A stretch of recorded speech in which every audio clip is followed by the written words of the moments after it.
برہم ڈرامے کی آنے والی ایپیسوڈ میں آپ لوگ دیکھیں گے کہ سالار کو راستے میں ہی تابش مل جاتا ہے۔ تابش اسے کہتے ہیں کہ آپ میری قذر کی زندگی سے نکل جاؤ تو آپ کے لیے بہتر ہوگا، آپ نے اسے بہت تکلیفیں دی ہیں۔ سالار اس کی منت کرتے ہیں، راستے میں ہی بیٹھ جاتے ہیں، اس کے پاؤں پکڑ لیتے ہیں، اسے کہتے ہیں کہ پلیز آپ سجل کو سمجھاؤ، سجل آپ کی بات مانے گی کیونکہ سجل آپ کے ساتھ ہر بات شیئر کرتی ہیں، وہ آپ کی کلوز دوست ہے۔ کسی طریقے سے اسے سمجھاؤ کہ وہ میرے ساتھ شادی کر لے۔ وہ کسی طریقے سے بھی مان رہی ہے کیونکہ اس نے ریزائن دے دی ہے آفس سے، وہ آفس بھی نہیں آ رہی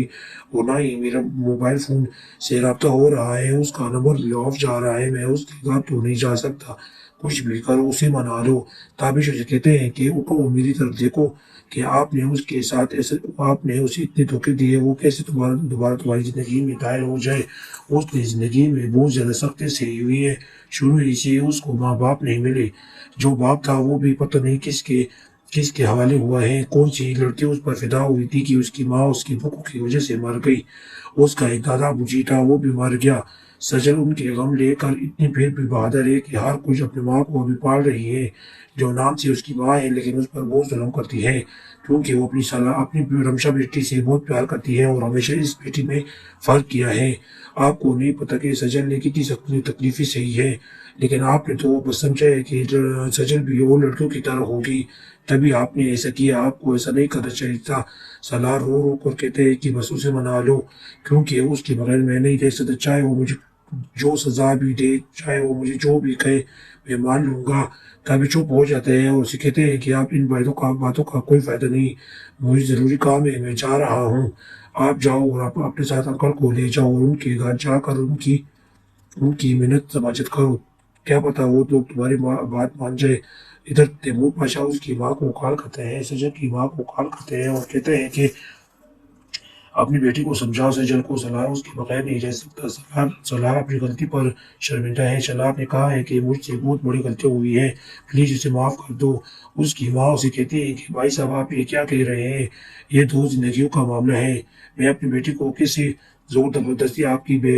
آپ کے بانجی کے ساتھ شادی کر رہا ہوں جبکہ وہ نہیں مان رہی ہے، اس نے ایک دفعہ دھوکہ دیا ہے کیونکہ میں نے ان لوگوں کی باتیں سن لی تھی، یہ تابش کو بتا رہی تھی کہ اس کے ساتھ پہلے اس نے ہمیں بھر لی تھی اور شادی کرنے کو تیار تھی، جبکہ اس نے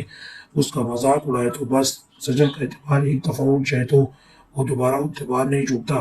وہ کہتے ہیں کہ میں آپ کی محنت سماجت کروں گا، آپ لوگ جو شرطیں رکھو گے میں مان لوں گا، لیکن سالار کی شادی سجل سے کروا دو۔ وہ کہتے ہیں ایسا نہیں، وہ کہتی ہے ایسا نہیں ہو سکتا کیونکہ مجھے پتہ ہے اپنی بیٹی کا۔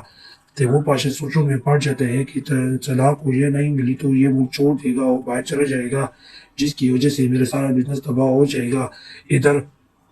رمشا پاشا کا مزاج نہیں ملتا، وہ کہتی ہے کہ چلو میرے لیے تو راستہ آسان ہو گیا